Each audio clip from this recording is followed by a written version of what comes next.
the Coaches Show, the Albertville Aggie head coach Adam Winegarden pregame show. A whole room full of folks here. Barry Galloway, John Gladden, Keith Ball, Chris Jenkins. We even brought in a former sideline reporter, Matt Brooks. He's off probation from what he said on the air years ago, so he's back once again. So we'll get into that later. But Coach Winegarden, hey, thank you. I know your schedule is packed. Thank you for taking time to join us here. What about the heat today? How tough is it on the players and the coaches? Well, first, I just learned something new. I want to know why Matt Brooks got on probation for. I want to hear this. We'll have to talk about it. He was a sideline reporter. Is that an off-the-air discussion? No. It was on the air. It happened on the air, too. It was a receiver dropped so turn your mic on there, Matt. It should be maybe turned up, but go ahead. We'll get in this real quick, Coach, because Coach asked the first question. This is the most important segment right here. I don't know about the most important, but I guess you can hear me. I don't have on my headset.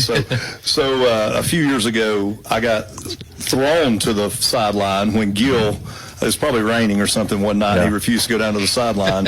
So Barry asked me to go down there, and the Aggie receiver missed 3 passes in a row. Yeah. The football touched every part of his body. And, I mean, and so Barry said, Matt, what's happening down there? And I might have said that it'd be nice if one of our receivers would catch the ball, and I did not use any language that I thought was inappropriate, but it turns out that's frowned upon. Turns out that flipping is not something that you're supposed to say on the air, and so anyway. Especially about a mama's kid. Yeah. And I named the kid and his number, and so Barry, when we went to break, Barry's like, there are a few rules. Well, we'll get into more of that later, but Coach, again, appreciate you joining us on this hot day. How tough has it been the past few days, Coach, you and the players? It's obviously it's been warm, but it's not anything uncommon that everybody's got to deal with. So it's not singular to our program and our team, but we're really blessed to have a tremendous athletic training staff that gives us the right information to try to make sure that we're developing the players in the weather, but also taking care of them, and so, and we're also blessed to have tremendous facilities here, so today there was obviously a heat advisory across the state. We adhere strictly to the wet bulb rules, the state guidelines, and so if we would have gone out, we would only been out for an hour with helmets, right. And so we were able to practice inside today and get a full practice and limit the amount of sweat the kids were going to have. And, when you go to the first game, there's, you always have cramping early in the season. And a lot of it has more to do with the anxiety the players have leading up to the game. They're expending so much energy just with the anticipation phase. Then the build up to the game, hydration starts early in the week. Right. So to kind of have a day that we had good work, but we weren't sweating profusely I think, is a great benefit to start the week. Yeah, go back to a year ago we had you here, and you'd only been to Albertville just a matter of weeks. Yeah. You've had a full year under your belt now, so how much different has it been having a full year with these players instead of having just a few weeks with this team? Well, I really feel like this is our first year. Last year I always say that, your first year taking over a program is really like year zero, because you go in with what you think is the right plan for the players and the school and the community, but you really don't know until you've experienced time in a certain location, and so, going through the last year, it gave us a lot of answers to what we felt like the players needed. Every program I've been in has had differences. The communities are all a little different. How the school is run is all a little different. What the players need is different. So trying to find the answers to those things so you can put the right process in place, and so, but like you said, we've had a full year with these guys, so they've been able to experience kind of the totality of the program as far as the off-season program, what we do from a leadership program standpoint, how it's all phased out from, November all the way through the summer. We got here last year, I think my first day was like June 8th. We had a full summer program, but we didn't know anything about the kids. We're really kind of, learning on the fly, so to speak. So I'm excited about this group. I think they've had a tremendous amount of improvement, compared to, the teams that I've been a part of in the past. I think they've had the most improvement I've seen in a short period of time. from the body development in the off season, learning expectations, body control as an athlete, all the little details that it takes to just be a successful football player first, and then hopefully put together a good team. So I'm excited about it because I know that we are much improved. Now, how we play will be a different story. We'll find out how we play, but our players have really improved, so I'm excited to see what they do. Our sister station had the media days a few weeks ago, and all the Marshall County teams were there, and you talked about the excitement that you'd seen. You just touched on that, but what about the players' commitment during the off season? You said that was a key factor, you think, and maybe carrying over to the excitement part of the season. Well, I think buy-in from players comes when they see personal development, and so, we started off, in November, and we tested the players, and, I'm going to try to shoot off the hip here with numbers, but, we first tested them, I think we had, like 4 players that could bench over 225 pounds, and then at the end of the off-season program, we had 20. We had like 7 kids that could squat 400 pounds. When we finished the off-season program, we had 18. Our numbers just really jumped, and so when kids are seeing those things happening personally, there's more buy-in, and so we've really tried to stress to our guys that, what we're doing with you is the bare minimum. Coming to workouts, doing all the things we're doing is, at the end of the day, it's not really what hard work is and sacrifice is. It's about going beyond that, and great players always excel beyond the normal, and so, just like in the real world, you can't, if you want to advance in a job, you can't be an 83 guy. When the horn blows, and, Fred Flintstone goes and jumps in the car, you can't be that guy, man. You gotta stay and pick up some more rocks, So, we're trying to instill what it takes just to not only the sacrifice piece to improve yourself, but also teach a life lesson in it. Coach, when you think about teams that you've had in the past where you started at this program or started at that program and you have year 1 and then you go to year 2, right? And I want to really reference when you go back and look at Tuscaloosa County, right, which is very similar, I think, when you look at year 1 record versus year 1 record. I think is actually identical, to be honest with you. And then all of a sudden that next year, if you look at Tuscaloosa County, you guys had a fairly successful season the second year. So I guess my question is, what did you see in Tuscaloosa County, the strides that you made from there to there, that you can equate to the strides that you've made in Albertville from year 1 to year 2?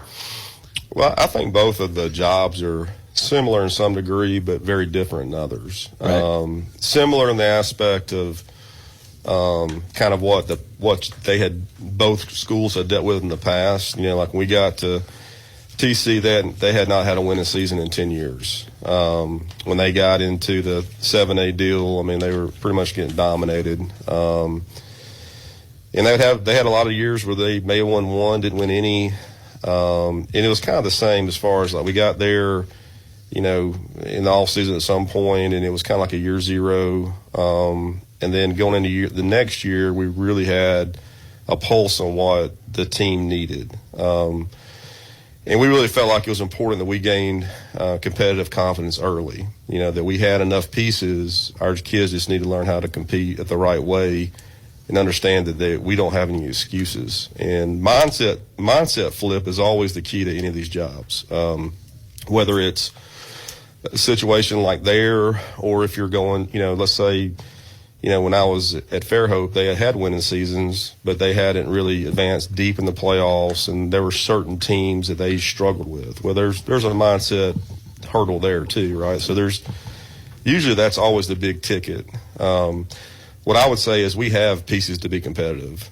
We don't, like I said, we don't have excuses. We've got good players in our team. We've got high numbers. It's just a matter if we're going to, gain competitive confidence early and put the product on the field, and we don't have any reason why we can't. But, in that year, we ended up 6-4, so it was, their first winning season. We were, at one point in the season, we were ranked in the top 10 in the state.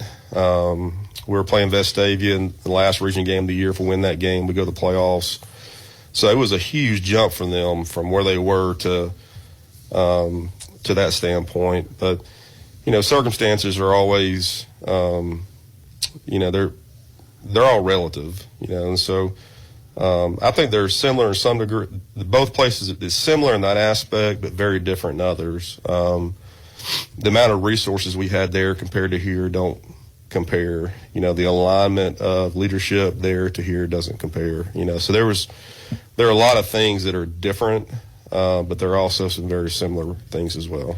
A few moments ago, you were answering Barry's question about those off-season improvements, and then, like you said, you kind of counted that as year zero. Mm-hmm. So following up on that question that I just asked, what do you think this team is, I guess, for a lack of a better term, what does it need to prove early to itself in the first few weeks of the season, I guess? Well, we just need to go turn it loose and play and have fun. And do it consistently. Like last year, you would see flashes of that, like you would see it, in a quarter or a half or, whatever. But it was about learning that you can compete and can compete at a high level with anybody, and I don't like bringing up the past, but we're talking about reality, So like if you looked at last year compared to the year before that, there wasn't a competitive game on the schedule. Like when I pulled up the film, started watching, like there was no game that was really competitive, and so, and I'm not trying to throw stones, it's just the truth, right? Right. And so the thing is like these kids got to learn how to be competitive, and like there's no excuses. You can compete with anybody. I've coached at a lot of places, and we have more talent here than other places I've coached that we've competed really well.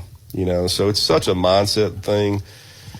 So for us, it's just getting to the phase of learning how to play a complete game the right way as a unit, and seeing what that looks like and experiencing it. And when they do, success comes. And when success comes, that's when the fire's lit.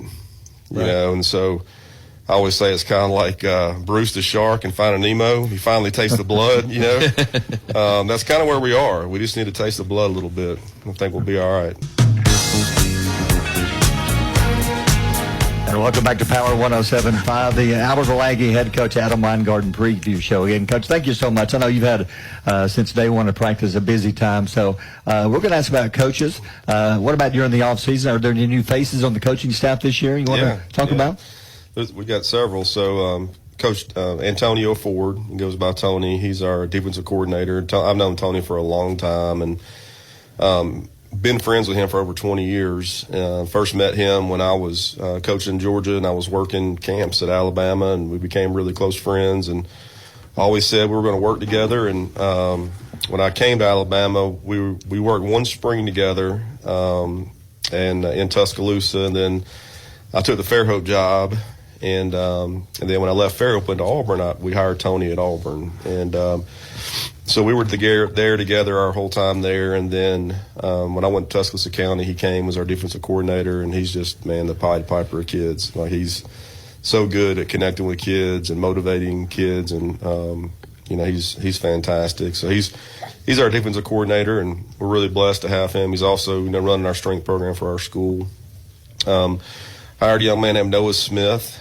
He's straight out of college. You'll definitely notice him on the sideline. He is large. He is a big human being. And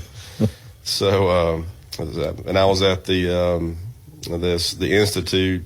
Some lady behind me was calling him Thor. So I thought that was fantastic. But Noah's a really smart young man. He's really connected with the kids. Obviously, he's coaching the offensive line, but he played at Arkansas State. He's from this area, played at Locust Fort, but started over 50 games at Arkansas State. So he brings a lot of he's very relative to the players, but also young. He connects with them at their level. So it's been great having him. Hired Mitchell Johnston.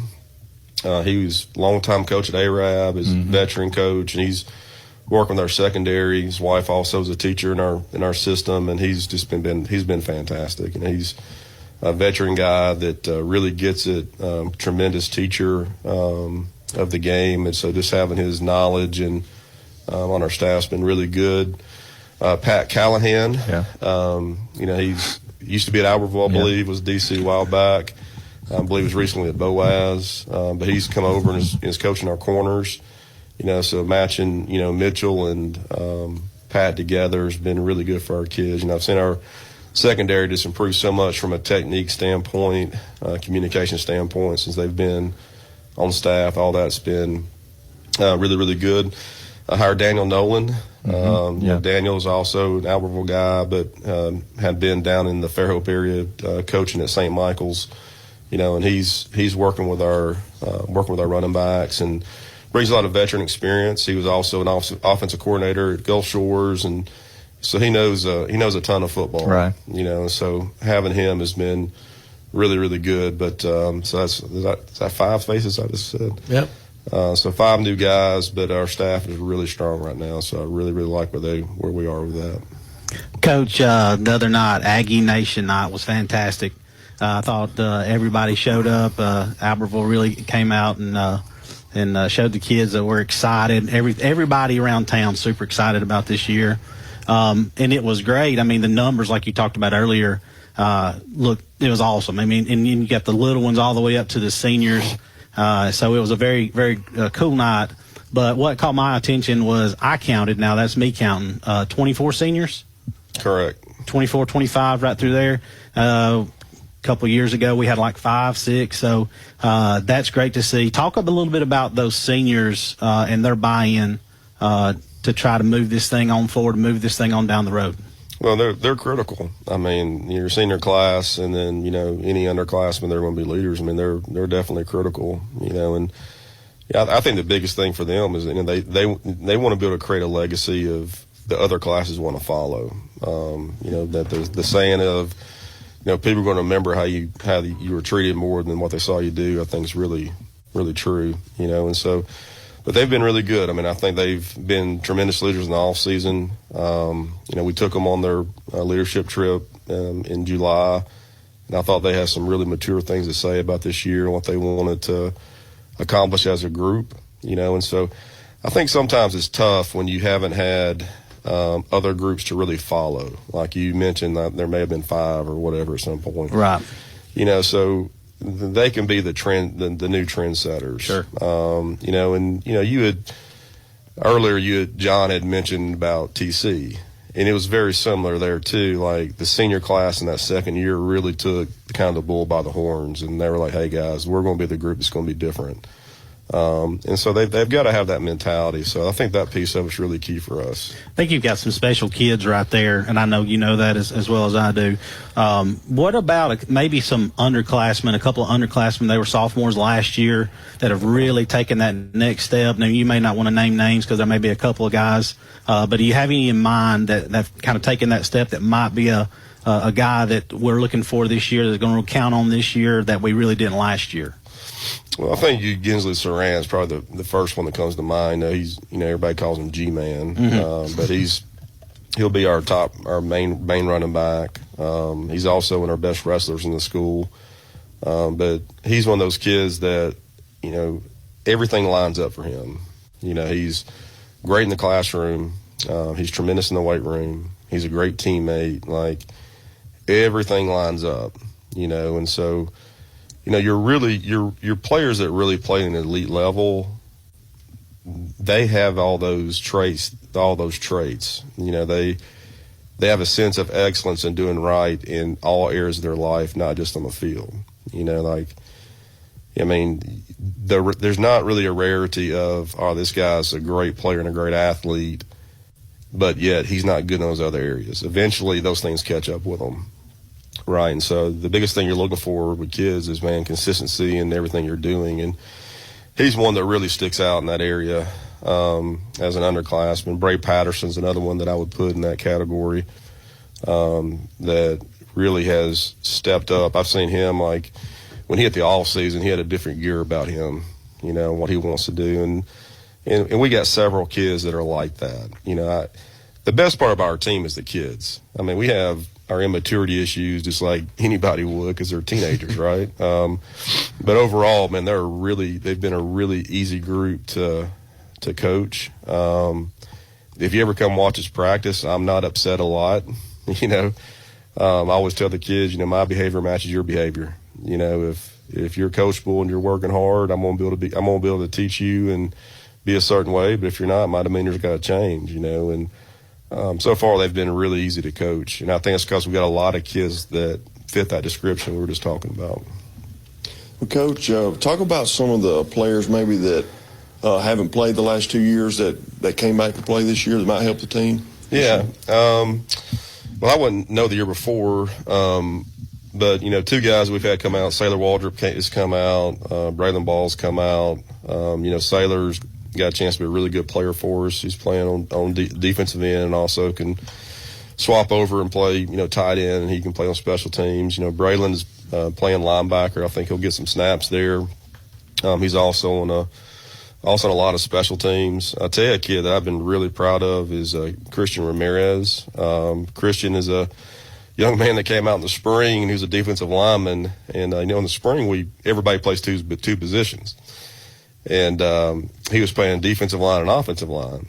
And he goes, Coach, can I try kicker? And I'm like, sure, man. I'm like, crossover defensive lineman kicker, whatever, dude. Let's do it. And the first time I watched him kick a ball on the kickoff, it got about the 25-yard line. And he started working on it.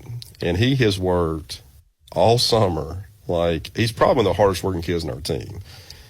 And now he's hitting it down about the 4-yard line, the 3-yard line. Like, he has really improved. And he's up there on the weekends working on it. He's working on it every day. Every day you see him, he's going to be, like, soaked in sweat. Am I wrong, Matt? I mean, he's a kid that didn't play. You know, has come out and found a role and dug in, and the kids love him. You know, so we've got several kids like that. Coach, you're talking about different players, and obviously those players are part of position groups because you talked about linebackers and defensive ends and all. So when you look at each one of those, and once again, you're kind of a CEO, so you're looking at it holistically, right?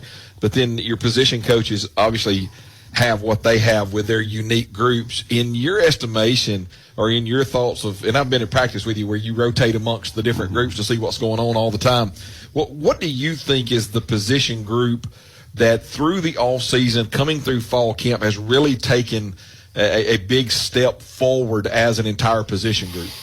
I would say the most improved group to me has been our secondary. You know, just, you know, from where they were in the spring through the summer to now, I would probably say that group. You know, to me, the secondary is the hardest position, besides quarterback, the hardest position to play. You know, because there's so much technique involved. But then also you have to be a good athlete and tackle and play the ball and play different routes and all kind of stuff. So, like, you know, Pat and Mitchell have done just a really, really good job of teaching that group. And I mean, like you said, you've been in our practice, but we hammer fundamentals. I mean, yep. We're a big believer that nobody's a position player. You're a football player. Yep. Everybody needs to know the basic skills of playing the game. And, but they've done a really good job with them. Their footwork has got really improved. I mean, their eye discipline, you know, staying square in the line of scrimmage, all the stuff it takes to play the position and break on the ball and all the stuff. But I think that I would say they're probably the most improved group on the team right now.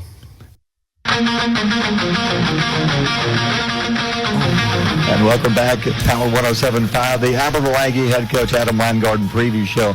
Well, Coach, the biggest change, of course, has been down from 7A to 5A. You've got a lot of new teams and new faces you'll see this year.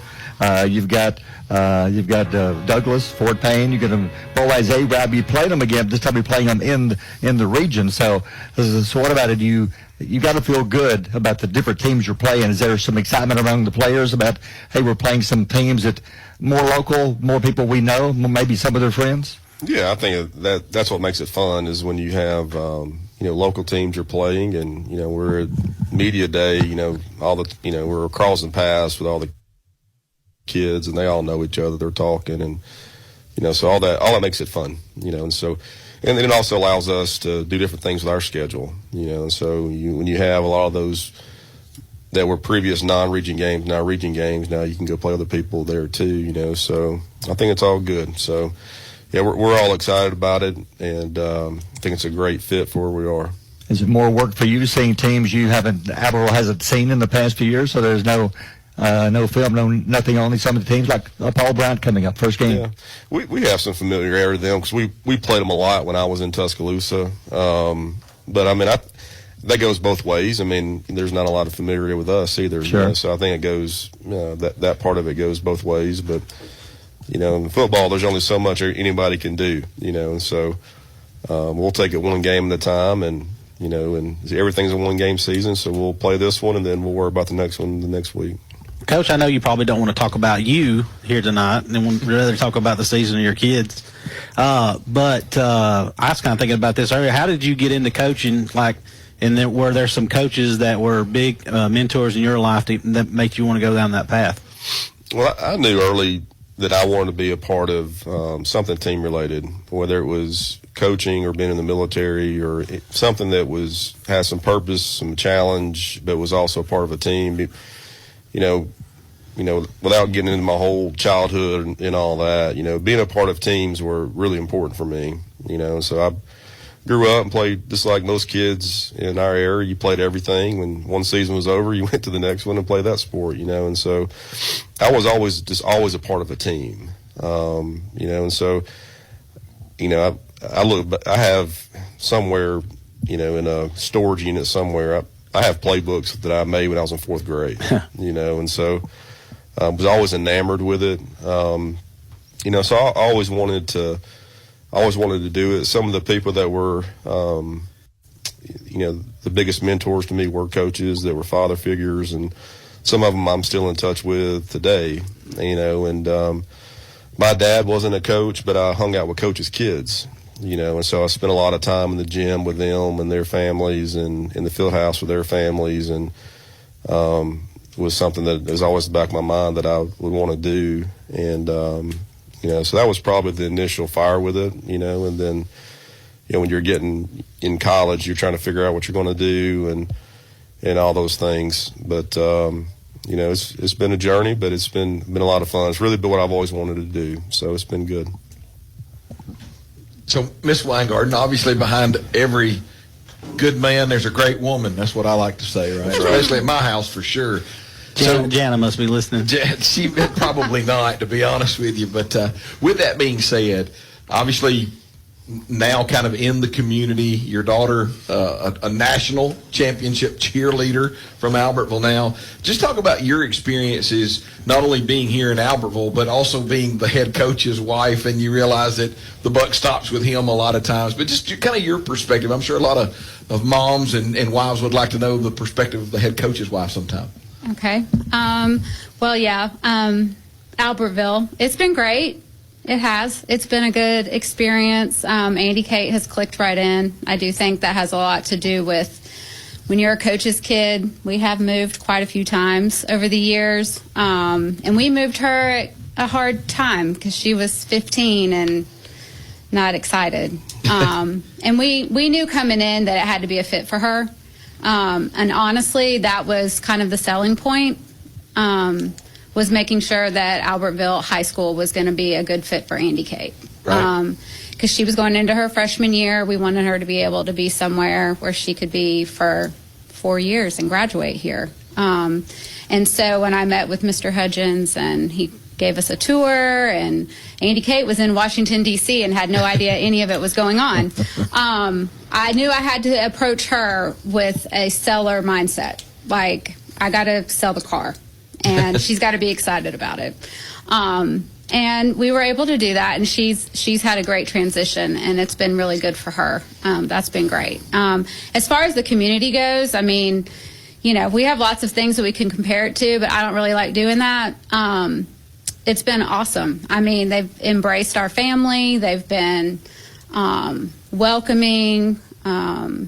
It's a small town, little community. I feel like I always feel like when I go somewhere, I might see somebody that I know. But that's awesome. I think what really sealed the deal, though, was, it was something like Adam and I probably talked about it a lot after it happened that we had never really experienced. But after we won the game at Grissom last year, it was like authentic celebration. And I can honestly say, in all the years that we've been doing this, I'm not sure it had ever felt like that. And we have, we've been part of some really big wins, Right. but there was just something really special about that. And so I think it really, kind of, I don't know, put the nail in the coffin that this is real life. So anyway, as far as being a head coach's wife, y'all don't have enough time. So when Adam first got into coaching, I really had no idea what we were getting into. I had no clue. Like Adam said, when we were dating, he had talked about being in the military. Well, I grew up a military kid. So I spent my whole life moving around, and I basically told him, you cannot go in the military. I don't want to live that life again. I don't want to move around. Well, here we are. So you chose option B. Hey, I could have been retired from the military by now. yes, very true. Very true. Me and you both. But anyway, that first season, it was a learning process. And as the years went on and he had a really good head coach that he worked with at Dalton, Georgia, Coach McClurg. Him and his wife were so influential to both of us. Coach McClurg probably a lot with the football aspect. His wife, Judy, they were both just so welcoming, and they made family a huge, huge part of their program. And so when Adam got the head coaching job there, I felt like I have to continue this tradition. We have to keep going. And so then as years went on, all those things, the number one thing I would say, if you're a coach's wife, whether you're an assistant coach's wife or a head coach's wife, is you have to also buy in, and you have to be in 100%. And when you do that, all the stuff that comes with it, like the hard stuff, it's not as hard because your purpose is greater than the initial startup, I guess you would say. Cool. Well, we're glad you and your family's here. Coach, go back to that Grissom night. We haven't had a chance to talk to you. When you got back to town, we had just dropped off and we were all going our separate ways, and I was trying to get home, and I didn't even think about going through downtown Albertville. There was no way to get through that. That was the most amazing thing I've ever seen. How special was that night for you? Well, I was not expecting that. That's for sure. It was absolutely fantastic.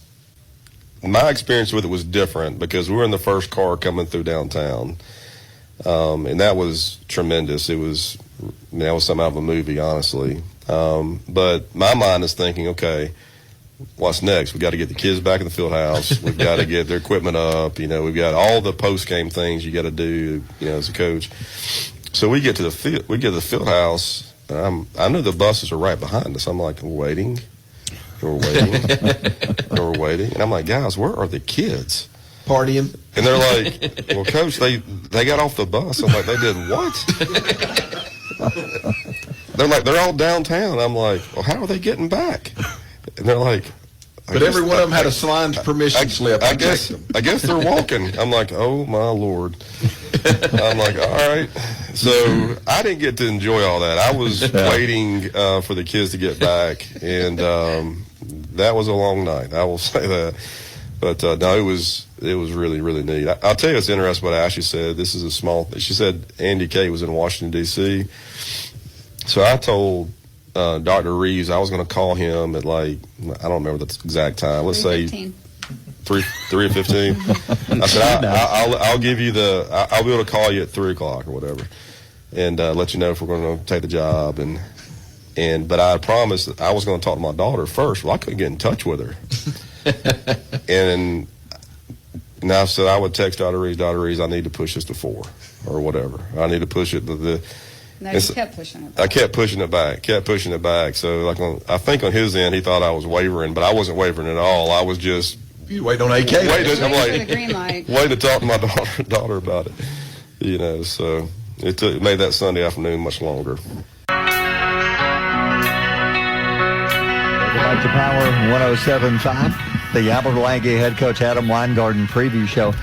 Coach, go back a few minutes. We were talking about the leadership trip that you took, and joining us, Matt Brooks is with us, and something your wife was saying, and I think it's great to be in this community and watching how not just football, but every sport, the businesses, the people, the churches step up and do a tremendous job in supporting every team that we have here.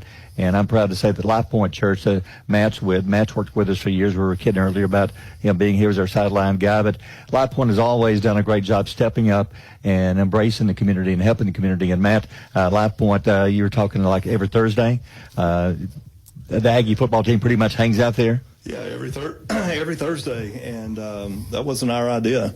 I wish it had been our idea. I don't think we could have come up with that. When Coach Winegarden came into town last year, he met with Quentin and Clay and laid out what he likes to do in the programs that he's coached, and one of them is he wants the players to have a time on Thursday night to come and hang out, and we provide them with a ping pong table, and this year a pickleball court and a basketball goal, and they're supposed to be there from, I think it's 5 to 7, Coach, but last year, I think they got there at 2:45 when their parents were picking them up from school. They just come hanging out, and we serve a meal. And I met with him last year because Clay had a baby. His wife had a baby, so he couldn't be there the first 2 weeks. So I went over and met with Adam and just said, "Hey, what do you want me to do?" I said, I'm going to be teaching, and what do you want? And he said, Matt, there's a lot of our players who will never go to church. So you just make sure you got 10 weeks with them. You make sure every kid we got on this team hears the gospel.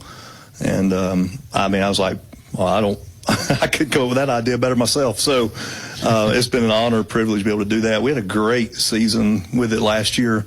We baptized 3 kids at the end of the year. Coach Winegarden had a chance to baptize all 3 of those kids at the end of last year. And it's been tremendous. Our leadership trip that we went on, it's been a tremendous opportunity for me. I actually canceled.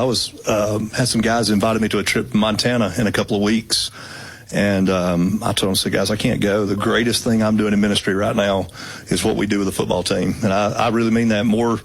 I think it's better for me personally, and in many ways better for our church than what I even do on Sunday morning, which is the craziest thing. The most significant thing I'm doing in ministry right now is with our football team and our coaches, and so I'm appreciative. I try to let them know all the time how much I appreciate the chance to work with them. How does it make you feel, Coach, knowing that the players, you don't have to make them go? Matt was telling me that most of them, they cannot wait to get there. Just a great bunch of kids. Well, Life Point has been a big piece of our program and how we've built it. They do a lot of things beyond, Thursday nights. We have a feeding program they help with. Matt's really part of our coaching staff. He does a ton with us every single day from a technology standpoint, to helping mentor coaches, to being around our players. A lot of our players do go to church over there, but it's really provided an avenue for our players to fellowship. There's that old saying that if you can't hang out together, you can't play together, right? And so we try to provide as many opportunities as we can for them to just be teenagers and be kids and being in a positive environment, and there's a lot of things kids could be doing. I would say that, idle time is the devil's handiwork, and so putting kids in positive environments around positive people as much as possible, I think, is really important, not just from a football team aspect, but from a growing up aspect, and so, when you get an education, they use the term in loco parentis, right? And so, when the parents aren't around, that you have to act in that place, and so we take it very serious with the kids and our responsibility to try to help mentor them and guide them. And, sometimes we're good at it, sometimes we're bad at it, but, the Life Point being able to go on Thursdays has been awesome for us. And we have lots of churches.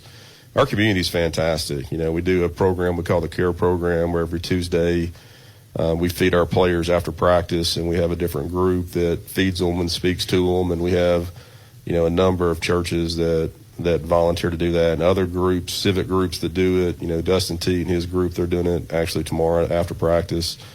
So the amount of support that is generated from this community is really outstanding. And the cool thing about it is it's people that are doing it for the right reasons. There's not any kind of agenda or whatever. It's purely because they want to serve and help the kids, So that part of it's made it very, very special. Can you see and feel a change in some of the players after this has started over the past year? Yeah, I think so. I mean, I think there's a change in our whole school. I know earlier y'all talked about Aggie Nation night. Well, if you look at Aggie Nation night, the thing that I noticed was every group that was out there has gotten bigger. Mm-hmm. Flag football has really grown. Our cheerleader group has grown. The amount of kids we've got playing middle school football has grown. Our youth program has grown. Like you look at, I believe Mr. Hudgens told me we have 120 kids sign up for flag football at the park. So I mean, the more and more kids you get participating in extracurriculars at any school is really important. Every kid needs something they can attach to, and it doesn't have to be a team. It could be a club, or it could be in the arts. It could be in a lot of things. But the more kids we get involved in extracurriculars across the board at our school, I think it's really going to help everybody have success. Well, I really want to say, just as a guy that's got a nephew in the program, and we're working on another nephew to get in the program. If moms and dads are at home listening right now, this is a program you want your kids in. It's fantastic. What y'all are doing, the character building stuff, and everything you're doing there, and not just with the varsity guys. You've got Coach Chafin in the junior high that's doing awesome. I've known him for years and years, and he's a Jedi, man. Yeah. I used to coach against that guy, and he's sharp too. But really great guy. I think we're in such a good place at Albertville right now with administrators, our superintendent, obviously, our board, coaches, teachers. We are in a fantastic place right now, and I've got a daughter. It's a cheerleader. She just made the junior high cheerleading team, and it's awesome that she's in that program. And Miss Miranda is doing a great job with them too. So top to bottom, right now we're in a great spot with Albertville City Schools. And like I said, if you're a mom and dad and you're at home and you want your son to get involved in a football program, or it doesn't get any better than this to me, in my opinion. Well, I think you hit on a really important point. And we have mentioned being in different places. This is the best alignment I've been a part of from the top down. Dr. Reeves is the best superintendent I've ever worked for. It's not even close. Yeah, he's the best. He's highly intelligent, motivated, he'll do anything in the world what's right for kids in any form or fashion. But he's also the boss, and you know it. And Stephen Hudgens is the best principal I've ever worked for, not even close. And so the unique thing when you find out, and really, it's any field. It doesn't matter if it's business, education, or whatever it is. Ego is always coming to place.